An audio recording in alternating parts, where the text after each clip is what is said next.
You have now arrived at Stadium and Gale. Snap, the kick, it's been blocked again! Oh my! It's been blocked again! He's going to heave one deep down the field.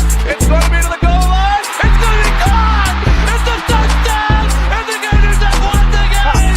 Tyreek Cleveland! Oh my! I can't believe what I just saw! Dropping back to throw. Thompson fires the ball over the middle. It's Dory! It's Dory! Got a touchdown! Dory's got a touchdown! Oh my! Dory's got a touchdown! Hands it off to Hartman. He comes back.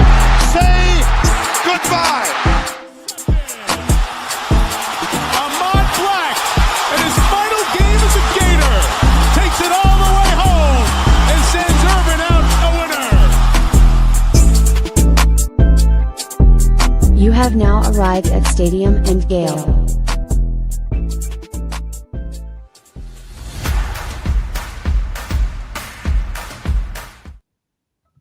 Boys and girls, ladies and gents, welcome to another episode of Stadium and Gale. It's your boy Corey. And Dan. Beautiful, beautiful Monday evening, summertime. Vibes is flowing. Just me and you, Dan. Just me and you today. Jordan might be joining us a little bit later. And then Nick should be back next week. So how's your weekend, man? Splendid, man. First weekend of the summer. Just got a whole lot of working out and just a whole lot of hanging out, bro. Went by the beach, did some walking around just to get some meditation and soak in some of that sea breeze, but not a whole lot, bro. Bass fishing with Harlem, trying to teach me how to get some peacock and whatnot. Yeah. So we got some bass fishing in, but we peak summer at the beginning of the summer, bro. How about yourself? It's going to be a peacock summer for you, bro. I'm gonna need some sunblock. Yeah. No. I saw Harlan was putting up some big weight on the squat rack too. So that's awesome. That's got to be an awesome bonding experience for you and Harlan, man. I spent the weekend in Iowa. So a company I work for right out of college is based in Iowa City, Iowa. We traveled a lot. We did like a former staff reunion. Our executive director, managing director at the company I used to work for, is getting older. He's in his like mid 70s now. So we went up there to see him and then just walked around. We got hooked up with a tour of Kinnick Stadium. That's where the University of Iowa plays. So we got a backstage tour, I guess, of the football field, the locker room. They paint the visitor locker room pink, so we got to see that. That was pretty cool. But they were on a recruiting visit, so saw some of those guys, went up to the press box. It was a really cool experience. I have a lot of fond memories up in Iowa. There's not a lot of people that have been to Iowa City, but it is a really cool college town. It was good. A lot of memories to rekindle when we were back up there and seeing some guys that I haven't seen in 12, 13 years since I left. That company was cool. So always good to be back. Not the easiest place to get to, Iowa City, but great weekend. Good to be back and good to be back here in beautiful Tampa. What is the food culture like in Iowa? That'd be my thing. My thing in traveling, I like to absorb the food culture and take that in. What's the food culture like in Iowa? It's a college town, so they cater to everybody. They're very well known actually for their Mexican food. I'm not gonna give. I was thinking like potatoes. Yeah, no, so they grow a lot of corn and soy there in Iowa. That's not other parts of Iowa are probably what you would think of, like you kind of bigger meals, more like Southern, style home cooking, that kind of stuff. Obviously it's not the South, but outside of Iowa City and kind of that area, you get more of that. They really cater to everybody there, but they're definitely known for Mexican food there. A lot of street food. They have a lot of vendors. They have a pedestrian mall. It's called the Ped Mall. That very creative name. And so that's where all your bars, restaurants are, right across the street from campus in the old Capitol building there. So there is I guess a suburb of Iowa City called Coralville, and that's where all of your chain restaurants and everything are right next to it. But Iowa City, it's a very compact version of Gainesville. I think at one point in time, don't know if this is still true, they had the most bars per capita of any city in America. They drink a lot. That's where they get their calories, Corey. Okay. Yeah. Empty calories, but you got, they all count. Yeah, they all. New Orleans, man, had like a crazy amount of bars when I went to New Orleans a couple of times. That ratio is crazy there as well. But all right, good stuff. Yeah, good to go. Yeah, I know you guys didn't come to listen to my talk about Iowa City, but really great experience. Good to be back. We have a big show today. Carlin Hartman, one of the Gators' assistant basketball coach, is going to join us in about 5 minutes or so. We had a big recruiting weekend for the Florida Gators football team, so we're going to break that down a little bit, and then a couple of other big pieces of information. We'll probably get right into that president search right after we do this ad read. But let's give a shout out to Brett Insurance, Corey. Stadium and Gale is powered by the great folks at Brunt Insurance and Financial Services. Anything you need insured, and I mean absolutely anything but health. My man Greg can take care of you. Auto insurance, home insurance. If you have a motorcycle, RV, boat, all of that can be taken care of, man. Other financial services as well. He take care of everybody in the Southeast, but most importantly, from the Panhandle to the Keys, it don't cost you a dime to find out if you can save some money. Visit bruntinsurance.com or give Greg a call at 954-589-2204. Big coverage, big policies. Support Gators, man. This is all Gator-owned businesses. Tap in with us. Greg, what it do, baby?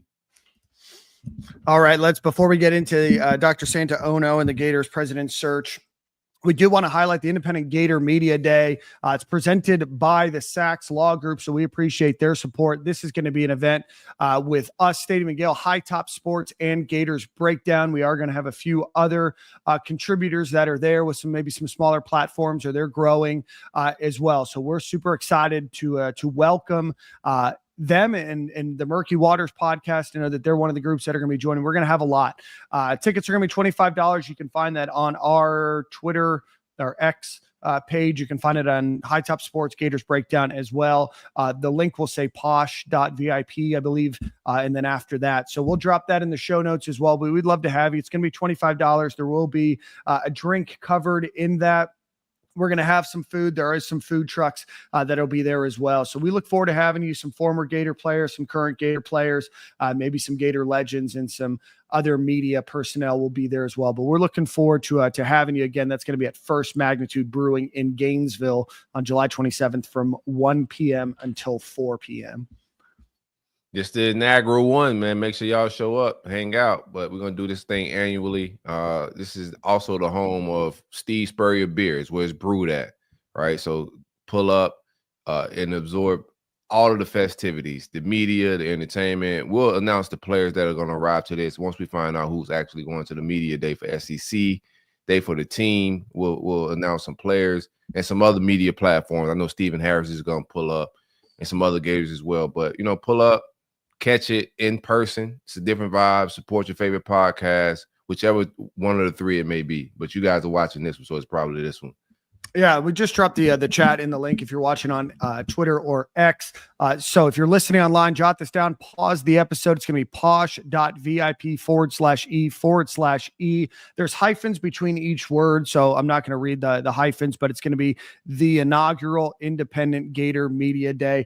So go check that out. We'd love to have you. Love to meet you. Enjoy Gainesville in July. So again, that's the Independent Gator Media Day with us, High Top Sports Gators Breakdown, on July 27th at First Magnitude Brewing. With that, he's in the green room now, so we're not going to keep him waiting any longer. A guy that was a former all Big 8 honorees, coached at Oklahoma, Vanderbilt, UNLV, and is currently an assistant coach for the Florida Gators National Championship basketball team. Carlin Hartman, we welcome you to the show, my friend. Thanks so much for joining. Hey, thanks for having me, guys. Absolutely, man. It's been a pleasure to get to know you over the last few days. We had Jonathan Saphir last week, and he was kind enough to make the introduction. So thanks so much for coming on, Carlin. It's been, 7 weeks since you guys won the national championship. I know you guys have been all over the country. You guys have had a packed schedule, recruiting, everything else after that. But what's been going through your mind these last 7 weeks? Well, we got right into re-recruiting the roster to make sure we had a good team again for 25-26. So we did that. We also made sure we followed our guys around, the NBA draft process, Thomas Houck, Alex Condon, the guys we really wanted back, obviously Ruben Chinyelo, but also supporting Walter Clayton, Elijah Martin, and Will Richard along their journeys as well. So it's been great, just enjoying everything that comes with, I guess, winning a national championship. We went to the Wingfoot dinner in New York by the New York Athletic Club. We were presented with Coach Golden was presented with an award there, and then obviously the White House. So it's been a pretty fun offseason. Has it started to set in yet, or you just been too busy to really kind of bask in what's been the last 7 weeks? What's funny is when I got back in office last week, we had a little bit of downtime. I think that's when it kind of started to settle in after all the chaos of, again, getting the roster right. Finally got a chance to kind of look back, and I had a whole bunch of stuff at home that I want to, try to figure out where I'm going to put articles, pictures, and all these things. And as I'm kind of going through it, I'm like, man, we really did that, And so that's when it really kind of started to settle in, looking back on the memories of what just happened 7-8 weeks ago.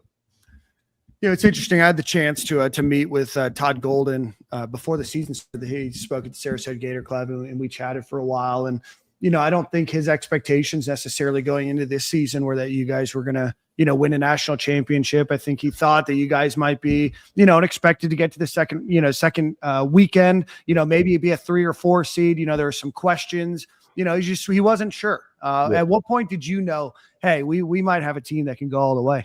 I thought we had a couple instances in my mind where I thought, man, we're pretty daggone good. The first one was beating Tennessee at home as soundly as what we did. Pretty unprecedented to be the number one, whether it be home or road like that.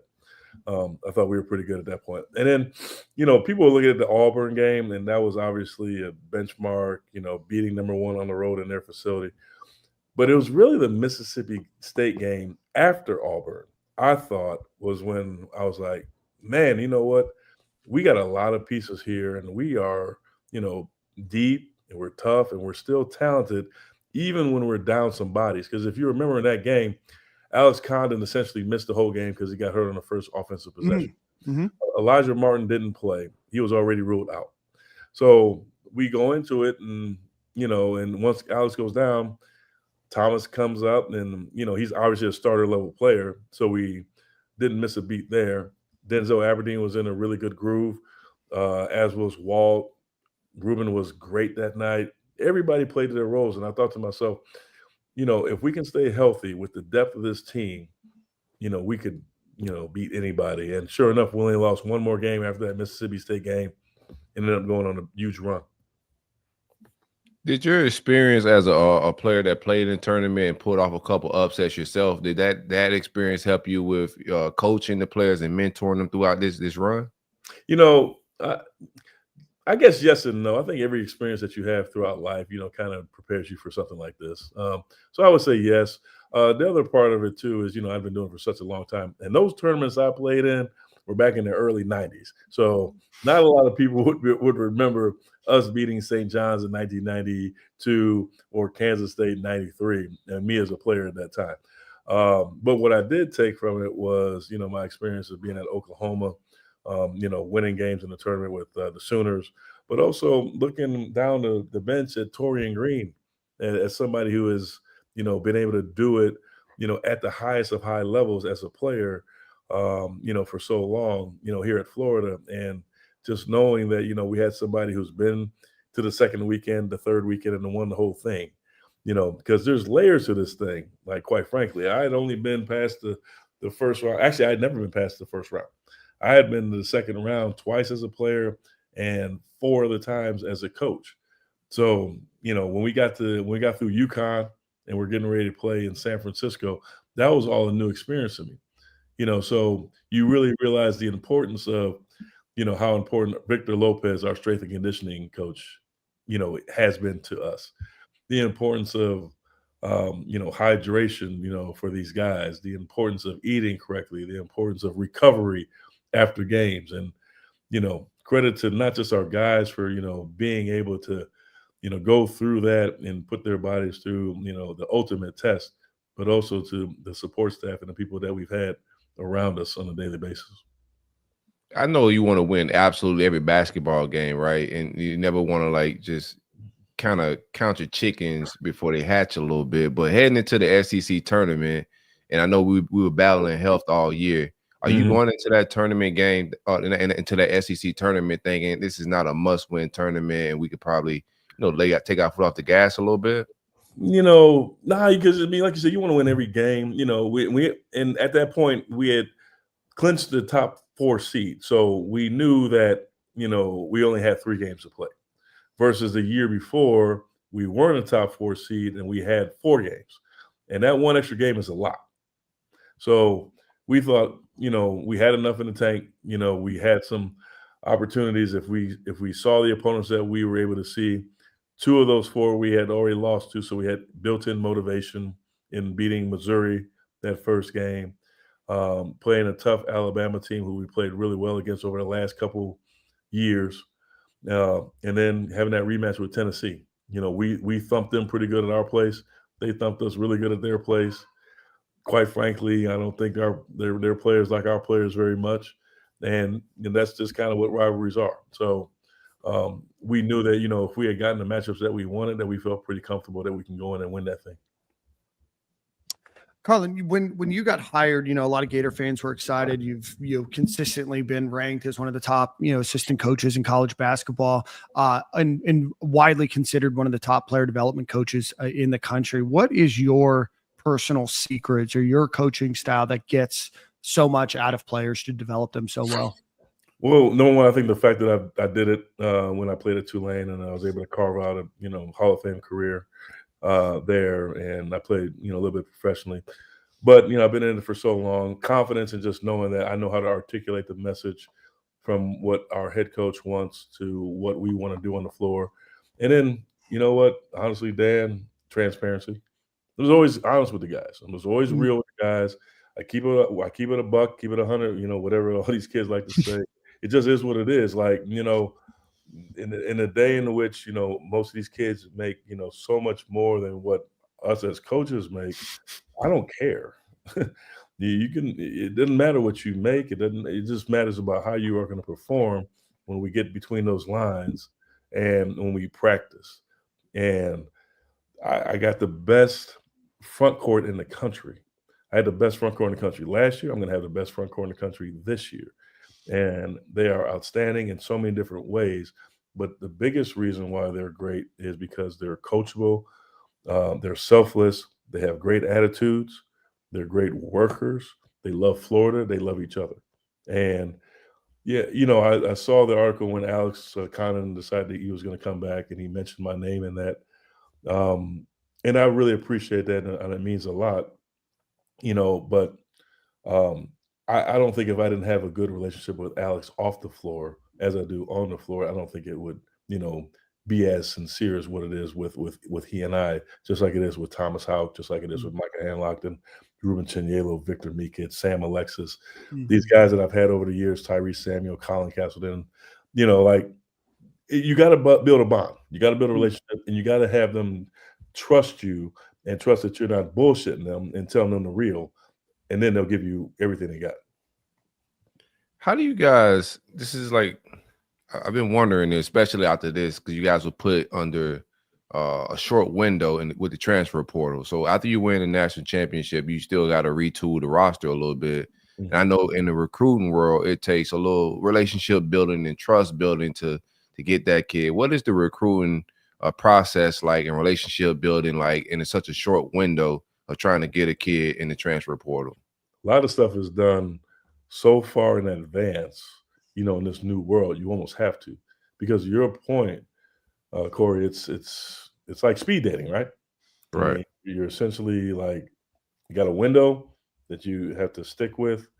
You got to get to know these kids. You got to get to know, the people that have been around them, in a short amount of time. And quite honestly, like, we just have the best coach in America to deal with this climate in Todd Golden. What he's been able to do over these last few years, retooling the roster in year 2 to get us to the tournament, and then obviously to win that thing last year has been nothing short of just, genius. Him, Jonathan Safir, who also runs our, he's essentially our GM, assistant coach and GM. those two guys have been just, remarkable when it comes to identifying the right pieces. Like, you can go out and there's a lot of programs out there that have resources like we have and have the money that we have, and they're building these super teams on paper. But you got to still plug in the right pieces. Like, Elijah Martin was ranked 133rd player in the transfer portal last year. Like, and you watch that guy play. Does he look like the 133rd ranked transfer player in the country? Nah. Yeah, I mean, like, this guy was in a Final Four with FAU, was on the all Final Four team, was on an all region team, tough as a dog, gives you everything he has on the defensive end of the floor, can score on the other end consistently. And you think back to some of our tougher games in the tournament, we struggled against UConn, especially in that first half. Who showed up? Elijah Martin, because he had been there before. First half against Auburn, we're kind of feeling our way. Walt had a great game, of course.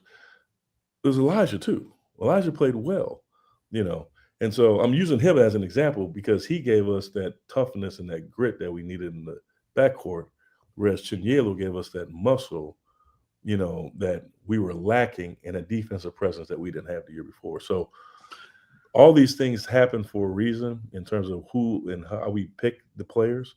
But at the end of the day, it comes down to, the character of the guys. How do you guys determine that, especially in the transfer portal and during that, short window that you guys have? We just talk a lot to the people that have been around them. Obviously, their agents are involved and so forth, but agents aren't on the ground floor with these kids. It's the head coaches or the assistant coaches, sometimes even the high school coaches, AU coaches. We're going all the way back to finding out what kind of character these guys have.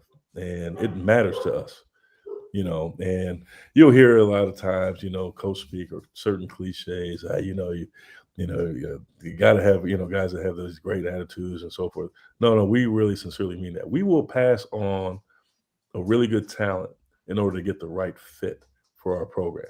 Like we waited after we lost Aberdeen this year, we were able to, find a guy that, we really felt that we were really comfortable with.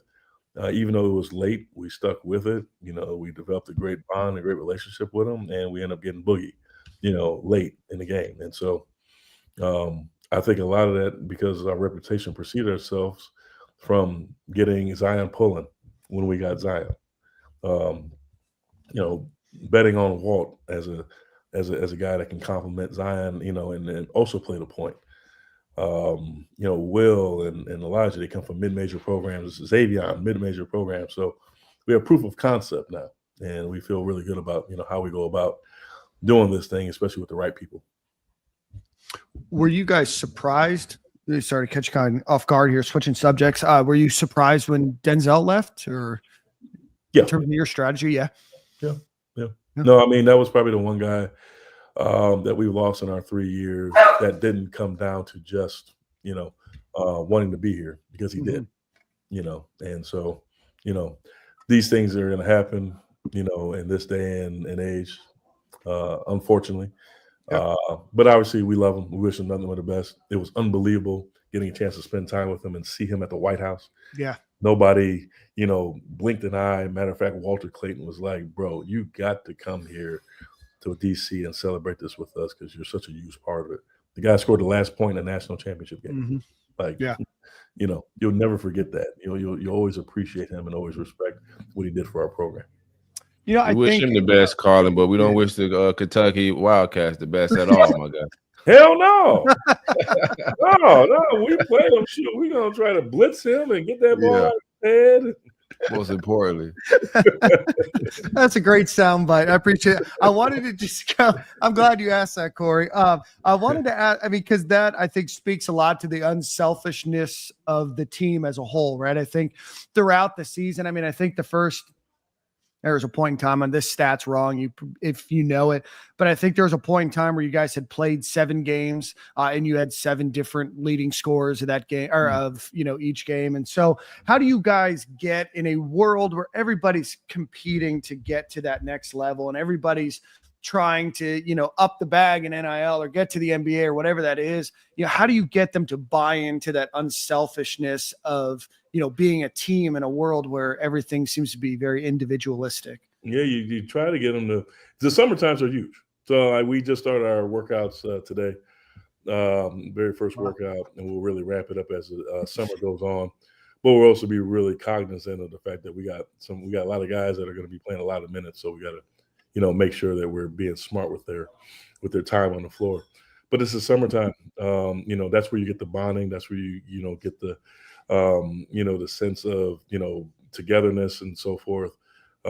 Again, a lot of coaching, a lot of cliche talk, but it's real stuff. We would have these 7 a.m. workouts on Fridays to close the week. And Coach Victor Lopez, our strength and conditioning coach, put us through all kinds of different stuff. Some of it was Navy SEAL training. Some of it was, the beep test that they do in the NBA.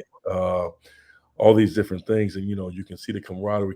You can see the togetherness of our guys just coming together. And I think also, look at last year, we just had the perfect mix. Like, Walt is an alpha. And everybody was cool with him being that way. We would have liked for Walt to take more shots, but Walt sometimes, kind of felt like, I can't shoot all the balls. Well, if you're open, yes, you can. But the point is, everybody was good with that. Everybody was good with Elijah, being that dog. He comes into our first workout in the summertime, and he's challenging dudes. He's calling guys out. So such and such, you got to go harder than that. You got to pick your head up when we're doing. And coaches, y'all got to get on us more.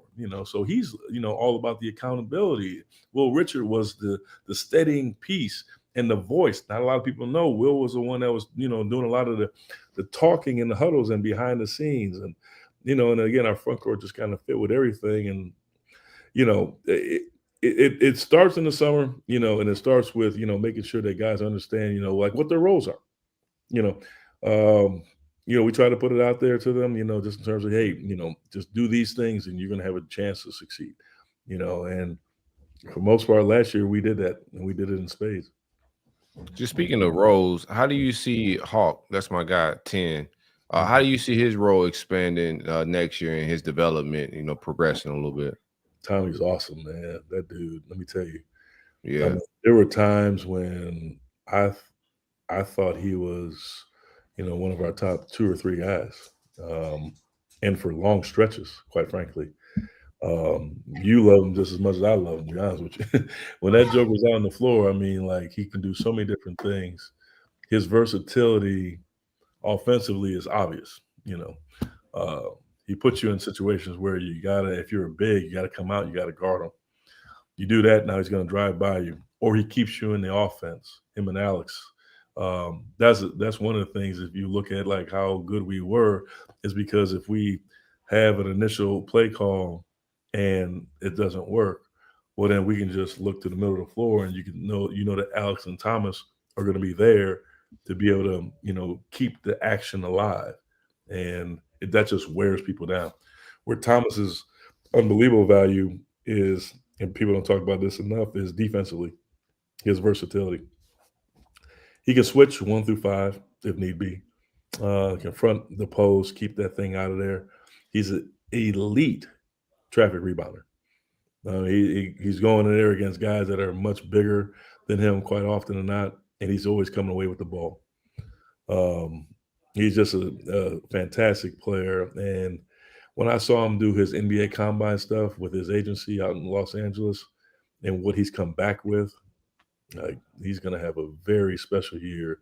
He's going to be playing a lot more perimeter for us on the wing this year than he has in years past, where he was pretty much right in the middle of the floor. So we're going to move him around quite a bit, take advantage of his size, post him up a little bit against smaller guys.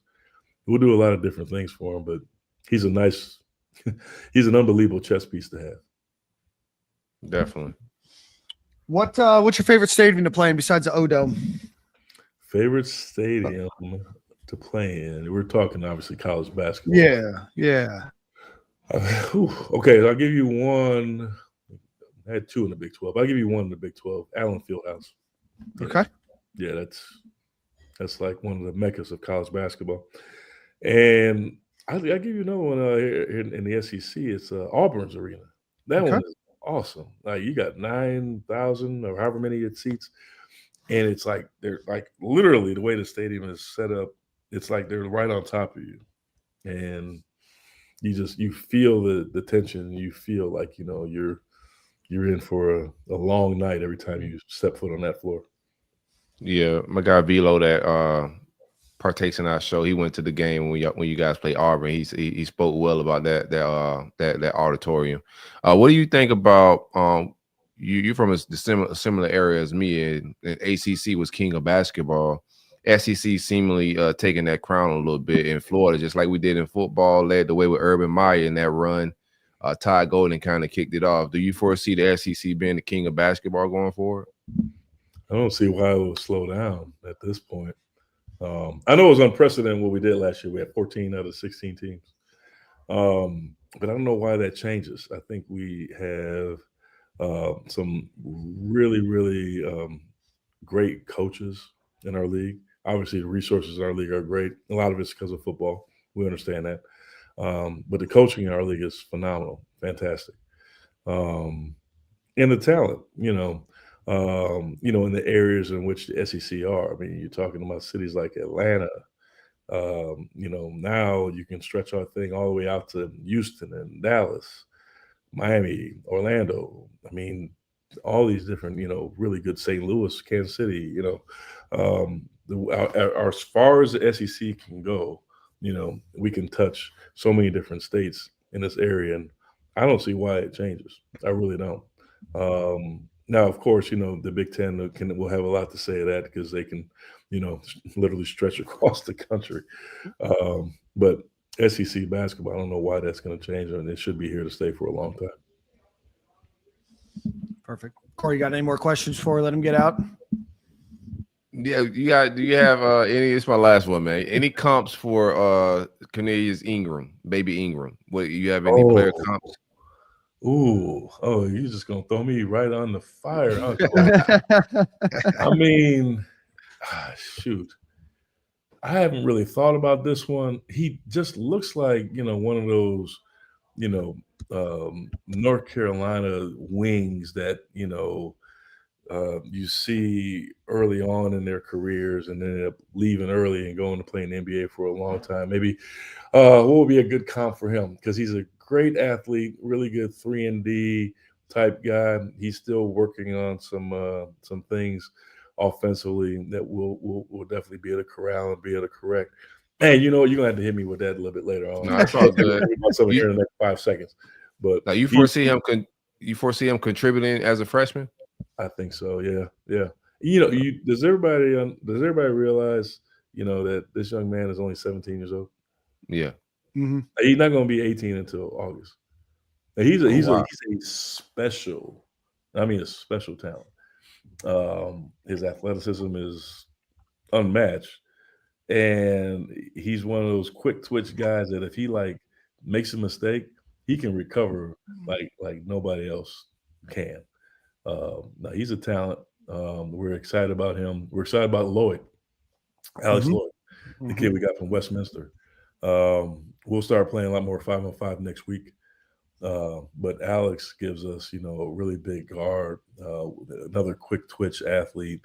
Our athleticism is probably going to be even better moving forward in the backcourt. Now, what they're not gonna lack is the experience that Walt, Will, and Elijah and Denzel brought to the table. But from an athletic standpoint, those dudes are gonna be pretty special. So we had somebody in the chat drop Marvin Williams as a comp. I don't know enough about basketball. Marvin Williams a lot taller, though, right? That's what I said. Marvin Williams like 6'8". I was like Kobe White, that plays for the Bulls. Is that his name, Kobe White? Yeah, I'm not mad at that comp. I gotta see more of his game. I know he's working on his jumper. I seen him a clip on Twitter where he was ripping off a lot of threes. And I didn't know he had that type of jumper. So I see he's working on that part of his game. If you had saw him last year, he was playing in the June live period for his high school. And a lot of times, we go out recruiting, we go and watch AU teams play all in one. And so that's cool, because it's like an all-star, team, and they're not really together throughout the whole year.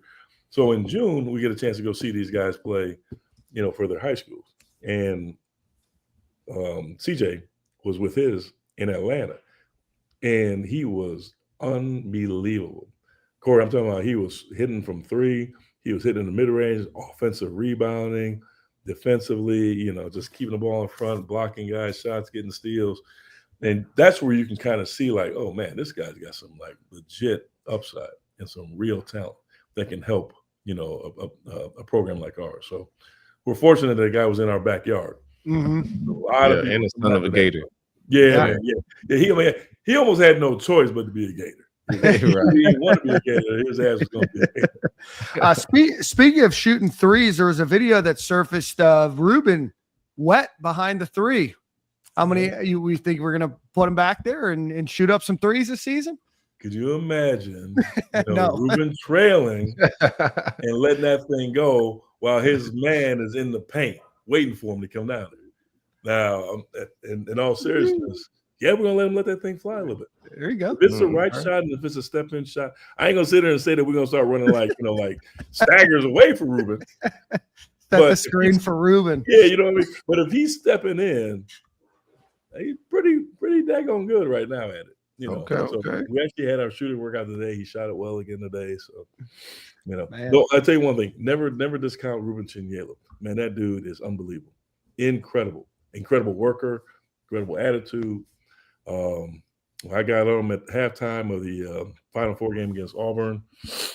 Dude just came up and he just took another level in his play in the second half and wore Janai down.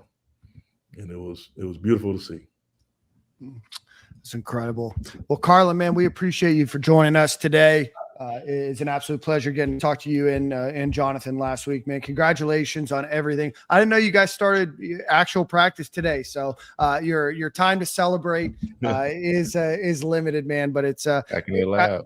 I tell people all the time, I'm not the world's biggest basketball fan. I was just bad at it growing up. But this was my favorite national championship just to watch, just because of how unselfish and just kind of how unexpected and how cool it was to watch a team come together, man. So, Carlin, we appreciate having you on the show, and hopefully we can get you guys on in the future and say hello to Portal God Todd for us. We'll say hello to Todd. Corey, I'm going to have a better comp for you than for TJ next time we talk. I'm gonna work on it too. I'm gonna have better comps for everybody. So I'm gonna come prepared. Okay. Next time, just throw out a guy. I'm gonna have a comp for him. No, all good, man. I appreciate you for pulling up. I got one for Thomas Houck. Who you got? Tom Gugliotta. Tom Gugliotta. You know who I said? But I said I caught some. You're gonna say Karolinko. You're gonna say Karolinko, aren't you? No, I got caught some flack for this, and you might think I'm crazy, but I said I think he's Dennis Rodman with a better offensive game. Oh shoot, okay, I'll take that. No tattoos. That ain't bad, right? That ain't bad at all. Because he comes and he goes and flies and gets rebounds out of his area like nobody's business. Yeah. He's gonna scrap on defense. He's gonna rebound. Like you say, he can switch 1 through 5. Like all of those attributes are things that Dennis just didn't have the offensive game. And he had a lot of shenanigans. 10's a little bit more chill, but I think it's a lot of like intangibles that he brings to the game, similar to Dennis Rodman. Respect on that one. Okay, I'm gonna get everybody else ready though. All right. Appreciate it. We'll have you on soon. Thanks so much, Carl. Have a great night. Hey, you guys have a good night. Thanks for having me, guys. All right, likewise, man. Bye-bye. Carlin Hartman, always a pleasure to talk Gator hoops. And thanks so much to him and to Jonathan for joining last week. It's really cool to get their inside basketball point of view. Man, I'm excited about the basketball team, bro. They just retooled. It should be another fun basketball season following a good football season is what I'm predicting, bro. Like the vibes is on the up and up, bro. But this basketball team is loaded. Man, I'm here for it. We gotta be careful. We may turn into a basketball school. Billy gotta keep pace. Yeah, I mean, right now that's what we are. I mean, we're still celebrating, Corey. I got 44 more weeks of celebrating our national championship here. So We'll do a quick sir. ad read for our friends over at Game Time Sidekicks. Corey's got the Gator Boy cup. I got the old retro UF logo here on a cup. My best friend just bought one of these and he loves it.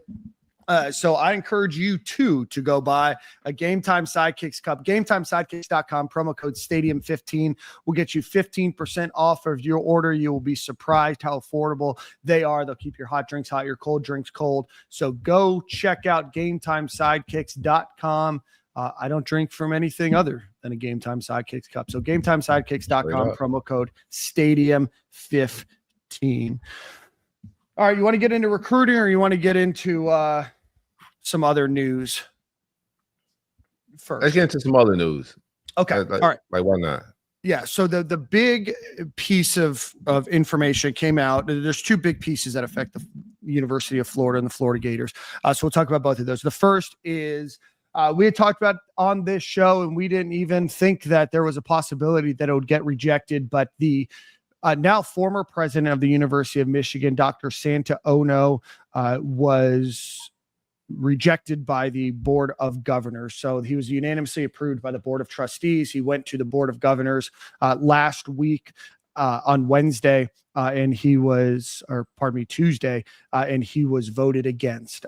You guys can form your own opinions on why he was voted against or not. This isn't the medium, and I'm not going to proselytize to you on the position that I have. You can go to my Twitter feed and you can look at that. It got a little crazy last Tuesday, but ultimately voted down 10-6.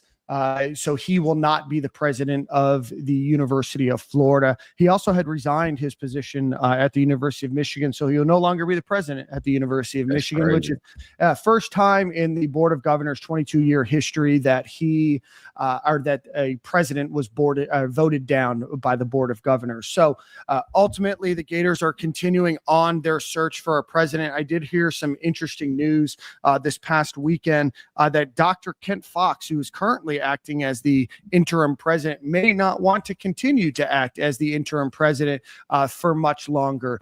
These searches take a long time. There's a lot of people involved. There's a lot of schedules that have to align. So Florida and Maury Hosani, who is the chair of the Board of Trustees for the University of Florida, are back to the drawing board. As you can imagine, the Board of Trustees for the University of Florida is very upset about this decision, and it looked to be a purely political decision on why he was rejected. So again, you are more than welcome to form your own opinions, whether you are pro or con. This isn't the medium to do so, but Dr. Santa Ono will not be the president of the University of Florida, and the Gators the university goes back to the drawing board for that. Unfortunately for us, man, because we got some things in house that we just got to get in order as a program. I think we'll click a little bit better with a lot of other things, just business wise. But he seemed like a good hire, I would say, from a prestigious university like Michigan. Unfortunately for him, he stepped down from a solid job that he had up there, and then he's kind of trying to figure out things. But just for the University of Florida, I don't want to get into the politics. I didn't foresee anything. I didn't even know that was an option. So I'm learning.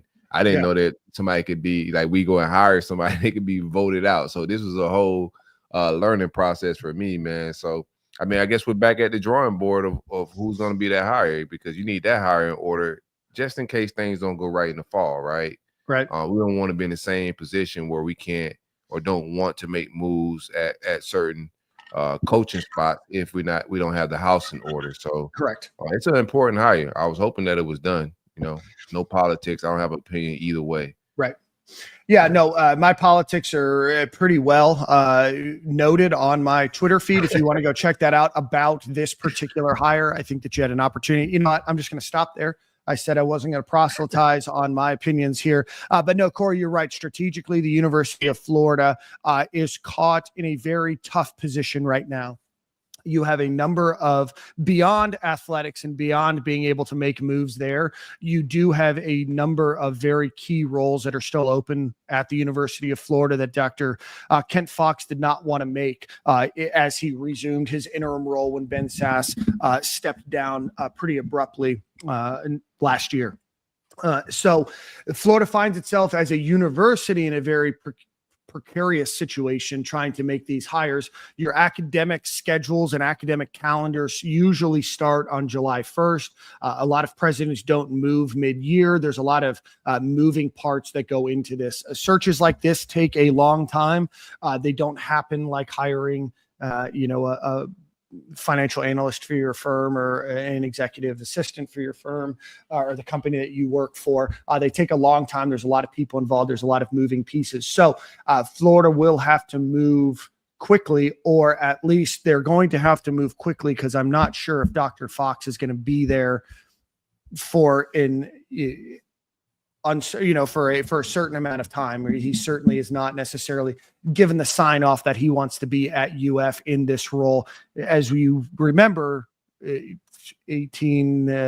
months ago or so, he retired. And usually when people go into retirement, and he was still a professor at the university, when they go into retirement, they would want to stay retired. And I think Dr. Fox was one of those ones that does want to stay retired. So coming back, it's a large role with a lot of responsibility and a lot of time, right? A lot of evenings, a lot of early mornings. And so Florida, from a university perspective, needs a full-time president. From an athletics perspective, they need a full-time president, because a lot of the things that people are clamoring about will not happen. I will say that with 100% certainty, will not happen with an interim in charge, whether that's Dr. Fox or whether that's somebody else. So I think it's an important matter to discuss as we cover the University of Florida. And if you want to debate my personal thoughts on it, be more than happy to debate with you. My man Jaws got you. He'll debate you. Jaws will debate you all day. Jaws will debate me. Shout out to Jaws.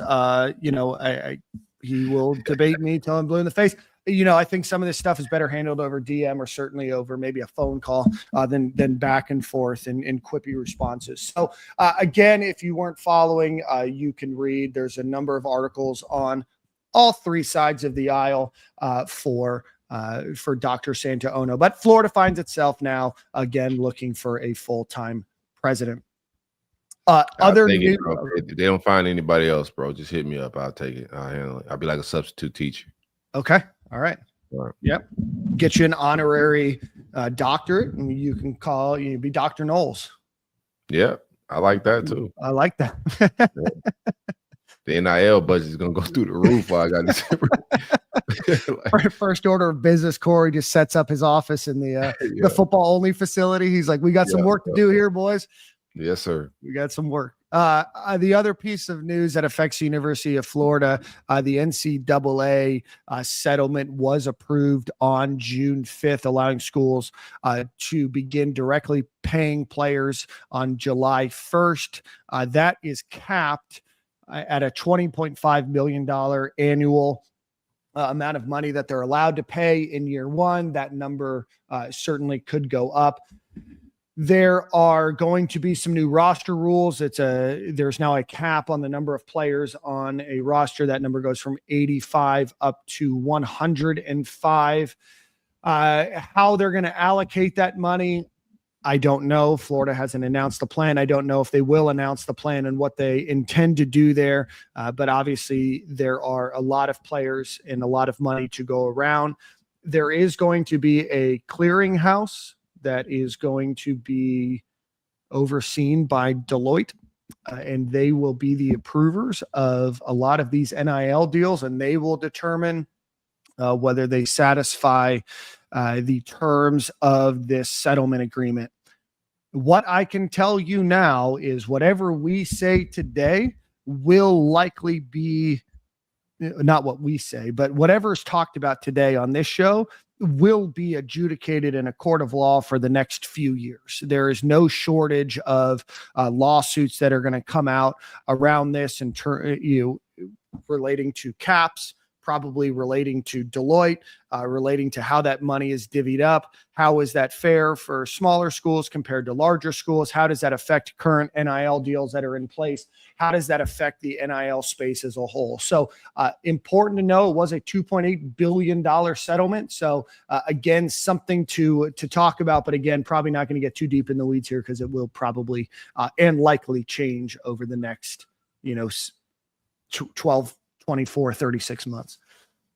I think you're just getting back to like the cheating. Like once you start putting the cap on things, like okay, you got that cap. What's gonna stop like the old school bags that's under the table? I think you're gonna get right back to that type of. You're trying to even the playing grounds and to put some guardrails up a little bit, but I think you're gonna get back to some of the old problems of whenever you got rules and you're dealing with recruiting.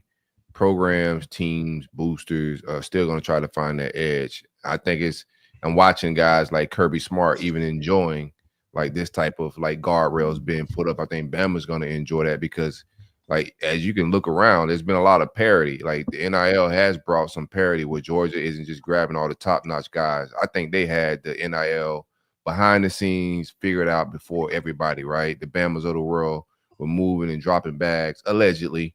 Behind the scenes. I think once you put these salary caps up, these guardrails up, it's going to get back. It's not going to even the playing field. I think you're going to have programs that can move stuff behind closed doors and do some things, way beyond the caps that, the NCAA is trying to set up. That's my take on the entire thing. Yeah. Also important to mention, the NCAA is going to back pay almost $2.8 million to student athletes who competed from 2016 to present. I don't know how many athletes competed during that time, but I don't imagine that many will be cut a very large check there. The University of Florida has been preparing for this. This was a house settlement that was done last year. The Gators did hire Nick Polk from he was previously with the Atlanta Falcons. He's going to be in charge of the program's efforts with the salary cap, roster management, revenue sharing, etc. So he will be the one that is overseeing this. Again, I don't know if Florida will ever announce, but that is certainly a plan that they're going to have to put together. And how do you divvy this money up, and how do you do it fairly? And what does fair mean is going to be in the eyes of the person probably receiving that money. So will this move forward by July 1st? Who knows? There certainly could be a number of adjudicated cases during that time or stops or stays on what could potentially happen here. But again, July 1st, not many days from now, you could potentially see schools and universities paying college athletes. I like it. It's, it's some type of change. I think that's I think the next big thing, once they get this kind of settled, is a players union of some sort, right? To try to advocate for the player side of benefits after football, during football, retirements, like the NFL has National Players Association. There's going to be eventually some type of association for the players, for somebody to advocate on their behalf. Yeah, there almost has to be at this point, and I'm curious with that, what is going to potentially change with this settlement agreement, or do you potentially deal with holdouts, right? What does it look like for health insurance? What does it look like for financial training and education? What does it mean for a lot of those additional things? What does it mean if you have a career-ending injury? And I know that there's insurance policies that are out there, not for everybody, but for some of your major players, on lost career earnings if something happens or somebody gets hurt. So still a lot of things could happen now that they're getting paid directly by the schools. What's the school's responsibility compared to just the athletic department? And how do you do that if you have a separated athletic department from the university like UF has? So again, a lot of moving pieces here. I'm not an expert on the matter, but certainly something to read and take a look at if that is something of interest to you. Already.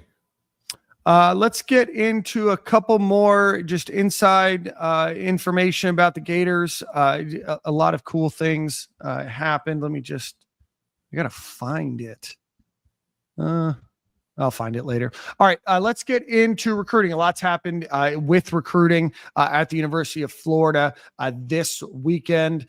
Before we do that, let's give a shout out to our friends over at Home Field Apparel. Go visit homefieldapparel.com. Use promo code Stadium and Gale at checkout. Will get you 15% off of your first order on that email address. So again, check out homefieldapparel.com. Anything that you could want, Florida Gators or any school, almost any school you can think of that you might have a loved one associated in your life. Father's Day is coming up on Saturday or Sunday, pardon me. So go treat your dad to a gift from Home Field Apparel. Use promo code Stadium and Gale at checkout, all one word, get you 15% off of your order.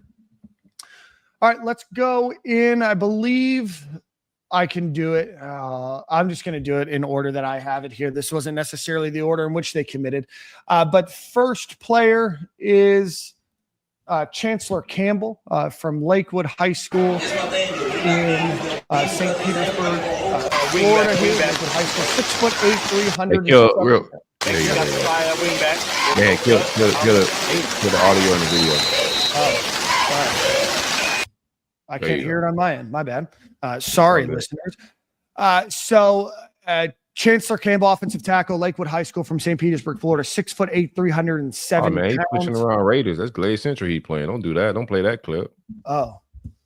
That's crazy. He's mauling people, too. This is just where his huddle is, Corey. Sorry, you're mauling people from my crib, bro. That's crazy. I like this kid. Like back to like I love his the size, the athleticism, the offers. I know people get into the stars, and I'm just not gonna get caught up in that. I like the kid. Of course, we want the 5 stars, but I think this kid's gonna end up a top 200 kid at the end of the day. If you're watching his offer list, you got the Georgias of the world, the Bamas, the LSUs, Ohio State, Penn State. Yeah, 3 Ohio State, Penn State. Like he's one of those guys, and he's got the athletic build to, that you want to be able to keep these speed rushers, off of the back of your quarterback. He's got all the tools in that aspect. So a good get, man.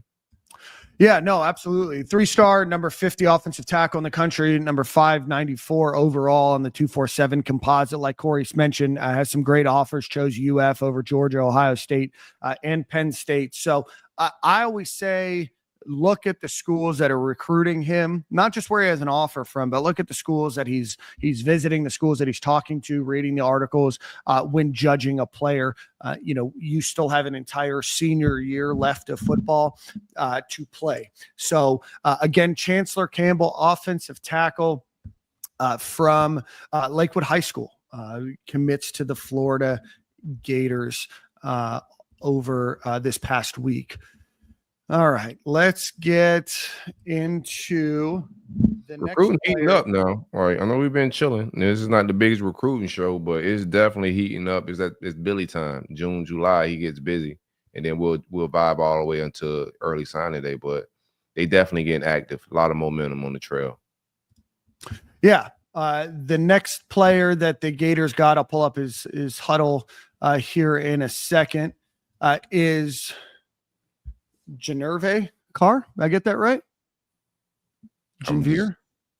I'm going to take your word for it, fam. I'm doing my best here. Interior offensive lineman, IMG Academy down there in Bradenton, Florida.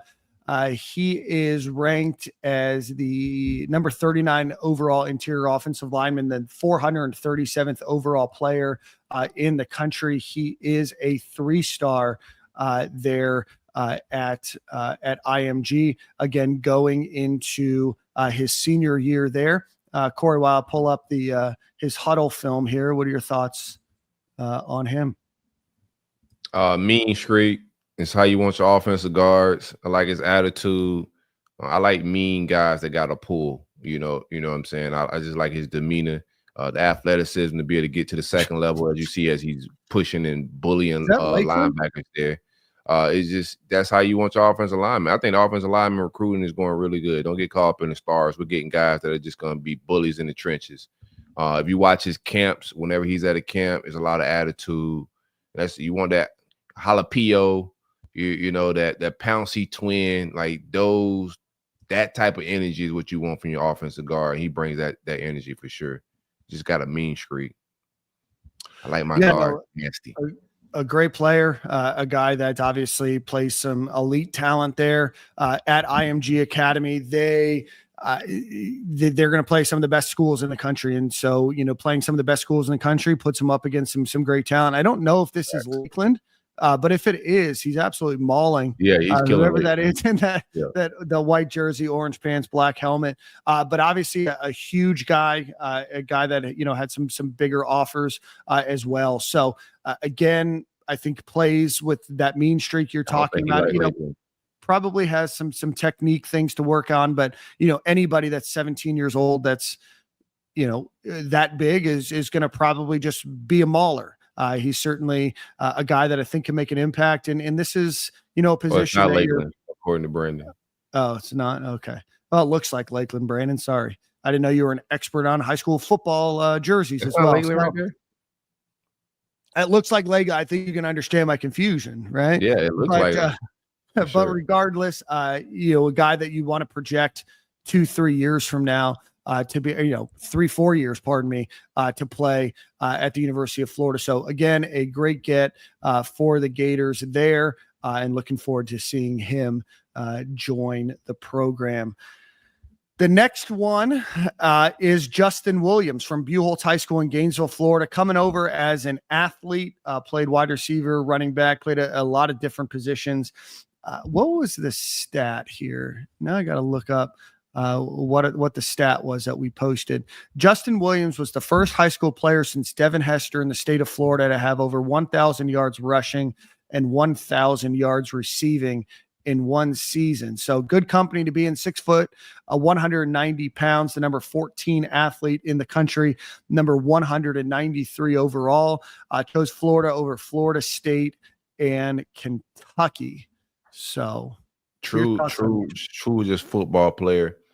Interesting. I got the board from some people close to the football program, and interestingly, I know they got him as a wide receiver commit. You look at his film; he's playing a little bit of everything. He'll get some wildcat, running back carries. He's also releasing that wide receiver, running the route tree. So just a football player. As you can see if you're watching the clip on YouTube, in between tackles, he just gets busy and goes for like 70 yards, bro. Like the verified speed is legit. But on the board that was sent to me, they had him on the running back board. So I'm interested to see how they use him once he gets to campus. But local kid, these are one of the ones we getting in June that I don't mind celebrating because he from Buchholz, and I think he's gonna stick around here a little bit. I don't think he's going anywhere. Yeah, I know Florida is deep in the running back room right now. They got a lot of players in that running back room. So we'll see where he plays. Obviously, he's a guy that I think can be a kick or punt returner as well. He's a guy that you can just get the ball. And so be curious to see, people here, the chat's funny because you have somebody saying, hey, he should be a running back. Another guy saying, hey, he should be a wide receiver. And that's what I love about, the chat here. I share with Dan the board that I received from somebody that's, that would know the board. Right. I don't know the board, but it was interesting that they had him on the running back board is all I'm saying. I know they got him as wide receiver commit, but the board I just asked for, because what we want to do on this show is hold the staff accountable to their board. I know the recruiting rankings, everybody has their, we're not top 5. We didn't get this class, but you only could judge these guys by how they view talent. And they have boards set up for each position, prioritize on who they want to get. But on the boards that was given to us, he's definitely on the on the running back board. So I just thought that was interesting. And he's getting a lot of running back touches as we look at the highlights. So he could be a guy that you could play either way. I know he likes, I think the Clark kid, Duke Clark that they brought in from Tampa, he's to a similar mode where he can play running back, but he also can run the route tree. So that may be something they look for in every class, a running back class wide receiver that can do a little bit of both. Kid's nasty. I like his game. That highlight right there is unbelievable. I mean, he had to slow down too to get the ball. But obviously, those are the types of players that Florida wants, Florida needs. I think you've seen a lot about the way that Florida is going to run their offense. You're going to throw a lot of guys in motion. You're going to, move guys around the field, and having the opportunity to play him at running back or to be able to run him out from that running back position into a wide receiver position, whatever it might be. That's the kind of guy that you want at the University of Florida. Keep the local kid local, obviously being recruited by some big programs. And this is a guy that I wouldn't be surprised if he didn't enter, maybe one of the top 10 discussions about athlete around the country. He's taking that thing like 95. He's got big run after big run from running back, bro. Like, speaking of running backs, welcome Jordan Scarlett, brother. What up, bro? Oh man, he's on mute. You can't hear you, Jordan. Got to fix your mic real quick.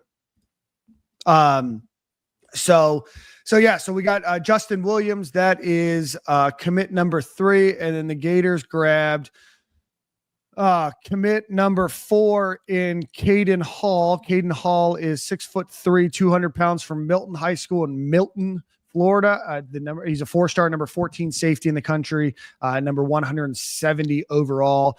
Chose Florida over Florida State, Alabama, and Georgia. I'm going to try to find his full highlight reel. And with that, hopefully we get Jordan back. Jordan, you there? No, we can't hear you. Your mic's not on. Your mic's not connected. There you are. Okay. Beautiful. There it is. Welcome. It's crazy. Y'all bring me on as soon as Carlin Newman's getting bombed. I'm watching on the high school highlights. That's the kid from Buchholz, right? Yeah. Oh, yeah, y'all played them. That's right. Yeah. That's the team in the gold. That's us. I'm sorry to hear that, man. So what are your thoughts? How'd you guys defend him? How'd you scout him? He was a good kid. Obviously, you saw he had some highlights on us. The entire team, honestly, was very big, but I think that's a good get. Is if we can grab that kid and get him to come to Gainesville, I feel like he's going to be a star. And obviously, he's at home, feels like he's in Gainesville, so it'll be just a blessing for him to get that opportunity and show out there. You like him more a receiver or running back? I say receiver. I don't think he'll make it in between the tackles. If so, he'll probably be like a third down scat back type of deal. But yeah, I don't think he'll be tough enough, especially in the SEC. I'm not knocking his toughness or anything. I'm just saying size wise, like it's right. It gets different at the next level, and the level after that, as far as just big D linemen falling on top of your 300+ pounds. You don't want to put a good athlete like that under that type of stress. Kind of want to keep him in space and make him basically use all his skill sets where they need it, not all the tough running that he'll have to do as a running back. Yeah, no, good analysis, man. Good analysis. Sorry your team was featured in the highlight reel. And Brandon let us know that was Cocoa that they were playing, not Lakeland, but it sure looked like Lakeland. Similar colors. So back to Caden Hall again, a 4-star, number 14 safety in the country over Florida State, Alabama, and Georgia for offers. Here's his highlight reel. I couldn't find the full season, so this is just him against Gulf Breeze, making some plays here. So it might not be as sexy of a highlight reel as some of the others, but it's just one game. But what are your thoughts on Caden Hall? Yeah, it's hard. I haven't watched him really play live. He breaks on the ball well as a safety, as you're watching. I would like to see him. He breaks and tackles, but I would like to see him just be more of a ball hog. Just runs the alley well and run defense. He's playing a little nickel right here. Gets off of blocks pretty good. I think he's good in the physical aspect. I just want to see more coverage plays. Isn't playing on a great football team. I don't like getting getting kids from losing programs. They won like 2 games last year, but the athleticism when he's at camps and things in that setting, he shines in those settings. So the offers is there. He's one of the best safeties in the state, but his strong suit is coming downhill, smacking, like running that alley, run support. I just want to see him over his senior year develop, on the back end, being more of a ball hog. Okay. Yeah, I kind of feel the same. Yeah, my fault. I was about to say I kind of feel the same way, and but I kind of like about him the physicality aspect of it, because I feel like it's kind of hard to teach athletes aggression and a want and a knack to kind of hit and want to shed blocks and make tackles and fill up the lanes like he was doing on his highlight tape. So if he got that in him already, I feel confident in our defensive back coaches knowing that they'll get him up to par as far as just coverage wise goes, and he'll grow into that as he goes on. But looks like a great talent right there, man. He looked like he was playing some physical football. For sure. You can't teach that one to put your face in a lawnmower blade. Yeah, you really can't. It's hard. They can be as big and strong as they want to be. The Gators, I'm just going to run through this a bit, just recruiting prediction machine. We've talked about it a lot on this show. We're not going to spend a ton of time on recruiting just because so much can change between June 9th and in the middle of December when these guys sign. But we're gonna obviously go over when players commit. But the recruiting prediction machine, you guys care a lot about that kind of stuff. So we're going to run through that real quick. Jaraylin McCoy, defensive lineman, 6'5", 245 pounds. Offers from Ole Miss, LSU, Texas, USC, kind of the who's who of schools. He is ranked as the number 163rd best player in the country, number 17 on the defensive line. He's gotten a ton of crystal balls or recruiting prediction machines his way. He did cancel an official visit to Texas. I think the Gators sit in a really good spot for Jaraylin McCoy. They got a recruiting prediction machine for Kakua Amua, a tight end, 6'6", 257 pounds, 3-star player himself from IMG Academy. So Carr's a teammate. And let's see, there's a few others. Samarian Wingo. Receiver. Yep. Samarian Wingo, 6'3", 180 pounds. Florida is now the heavy favorite to land him from St. Augustine High School in St. Augustine, the number 25 overall receiver in the country. And then Carson Baker, this is a guy I know a lot of Gator fans are high on, 6'1", 195 pounds from Langston Hughes High School in Fairburn, Georgia. He's ranked as the number 18 running back in the country, the 227th best player in the country. His ranking gets down pretty drastically because 247 just has him ranked as a 3-star. On3 has him ranked as the 10th best running back in the country. So those are just a few names. There's other podcasts to listen to or other websites to look at if you want to follow recruiting a little bit more in depthly. Yeah, I like to just, as like we're doing. I want to like maybe next show go over the entire like board for the audience to just get a look of, you know, what they're trying to close on, and then we can judge them at the end of the cycle on their board, you know, what they like. But yeah, let's just keep, you know, plenty more visits on the way. June and July should be heating up for these guys. Official visits have looked great from a content perspective. This staff does a really good job of just every year coming up with innovative, creative ways to get these kids photo shoots, etc., content.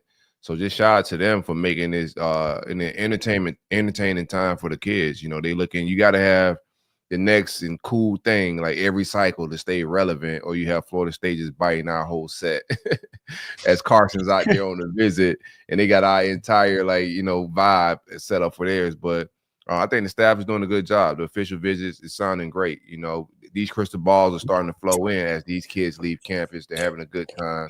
So just kudos to them. June and July, we should climb the rankings. I know we're not the highest, but don't get too carried away. We know this staff can recruit. We want to know if they can, you know, get us to the playoffs and win the big games, and we'll wait for that. But if they win, get us in the playoffs, everything's going to be everything. Yeah, no, absolutely. They always say plagiarism is the most sincere form of flattery. So shout out to FSU's recruiting department for plagiarizing the best set in all of the recruiting visits. It's absolutely bomb. It's like when you're like, hey, I'll give you the answers. Just like change the font, change the formatting a little bit. They're like, nope. No, they put our name on the test and all. Like they copied everything. They had some Gator stuff in there. Like, wait a second. Yeah. They hit up days freshly used. They're like, hey, you have any Florida State stuff? Yeah. 100%. He actually got a Florida State partner out there that he partnered with. But that's probably what they did. Probably what they did. Cowards.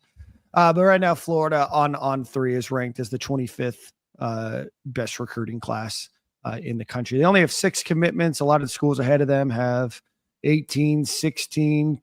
USC has 28 commitments, which is nuts to me. But yeah, man, we all know what Lincoln Riley's about. Lincoln Riley's a front runner. I don't think he really wants to even coach that much longer. That class is gonna fall apart, bro. Like as soon as the games get played, I don't think it's gonna completely hit. They got so many people, right? So even if they lose 9, they still got a lot of like that class, right? And the odds of you losing the entire class is crazy. But most of the top end talent, teams are going to continue to recruit it. The negotiating of NIL bread really happens in November, when that starts to heat up. So, yeah, Lincoln Riley he's gonna do what he does every year, piss the bed. Yeah, Jay Cruel was another official visitor. I know a lot of people saw his TikTok. That's just what the kids do. Let them live. The kids don't do what he do. That boy was happy to be out there, man. I saw that they was getting on him. I'm like, he just is enjoying the moment. Some people feel like they too cool for the moment, got to act a certain way. He said he decided to say, forget that. Yeah. What I always wanted to do as a kid. He let the little kid come out. I love to see it. I still want him on my roster, so it don't really matter to me, bro. Right, that's what I'm saying. Absolutely. 6'3", 230 pounds, also from IMG Academy. Florida went a really long time without ever getting a guy from IMG.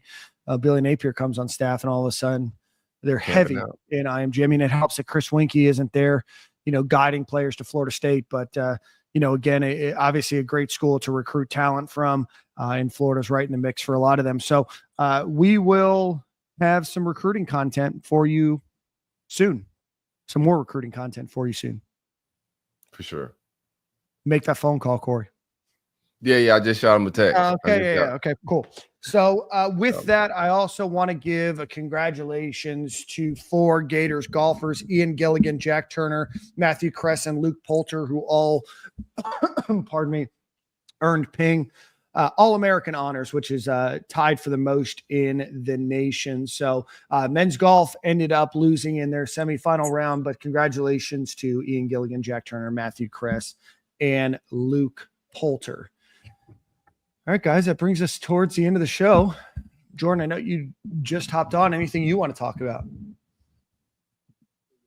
Probably hit all the points. I got faith in y'all, but nothing too much, man. I got left, man. I had a pretty chill weekend. I know y'all missed that part of it. This weekend, I'm going to Tallahassee. I'm joking. I'm going to Tallahassee to move up my girlfriend's little brother. So, my wife's little brother, excuse me. Pretty chill. Yeah, she wouldn't like that. Hopefully, she ain't listening. She's not. Corey, did you go down to orientation this weekend? Orientation for us was that last week? I think it was last week in the middle of the week. Yeah, we went down. It was pretty chill.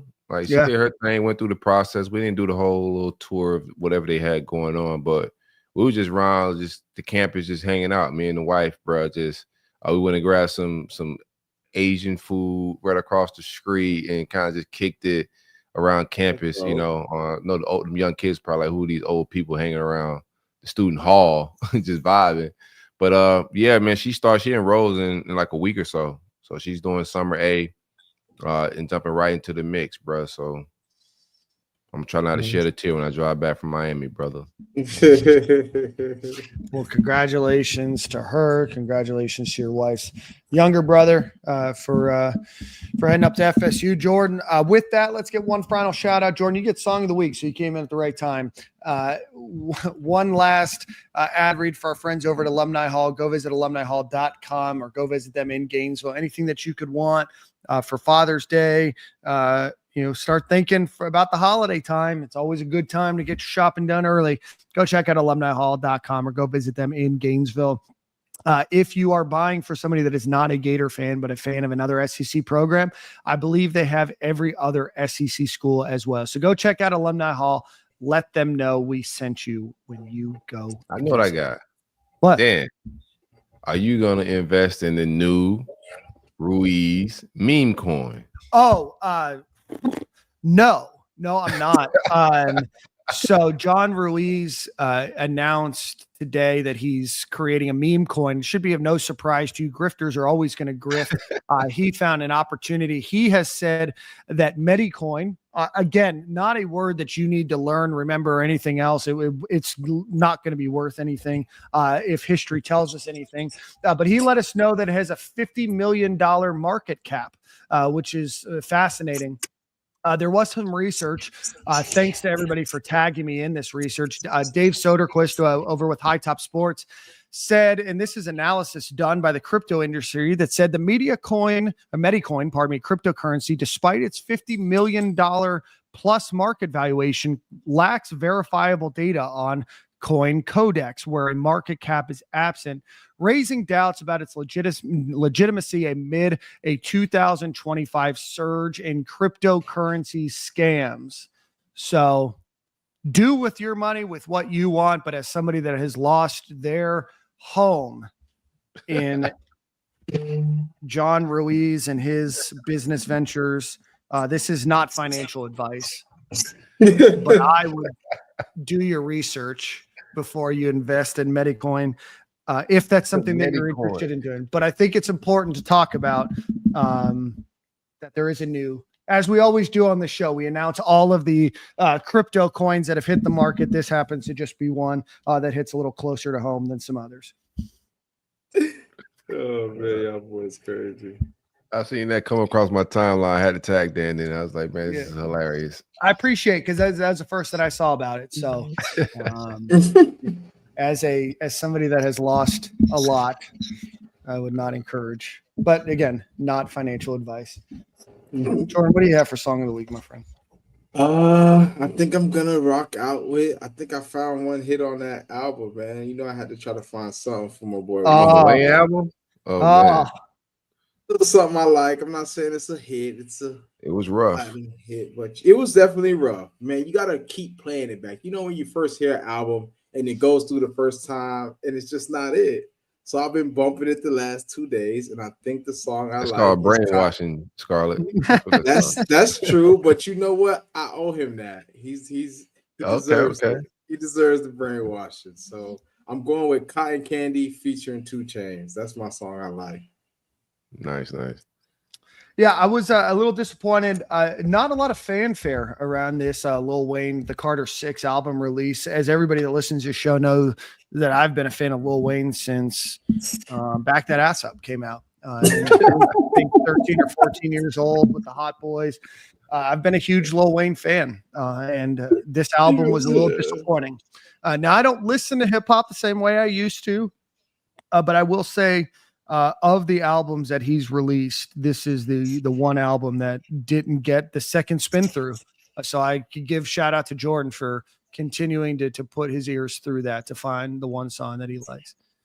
Well, when I'm at parties and stuff now, right, or like weddings, and Back That Ass Up comes on, and I see people my age start running to the dance floor. At first, I used to judge them like, man, what the hell are they doing? But when I think about it in hindsight, yeah, that was our era. What was a little nostalgic for like this demographic. The kids may need to just vibe out and chill. This is our James Brown, our Earth, Wind, and Fire. You know what I'm saying? Like, this is all our monkeys, you know? Yeah.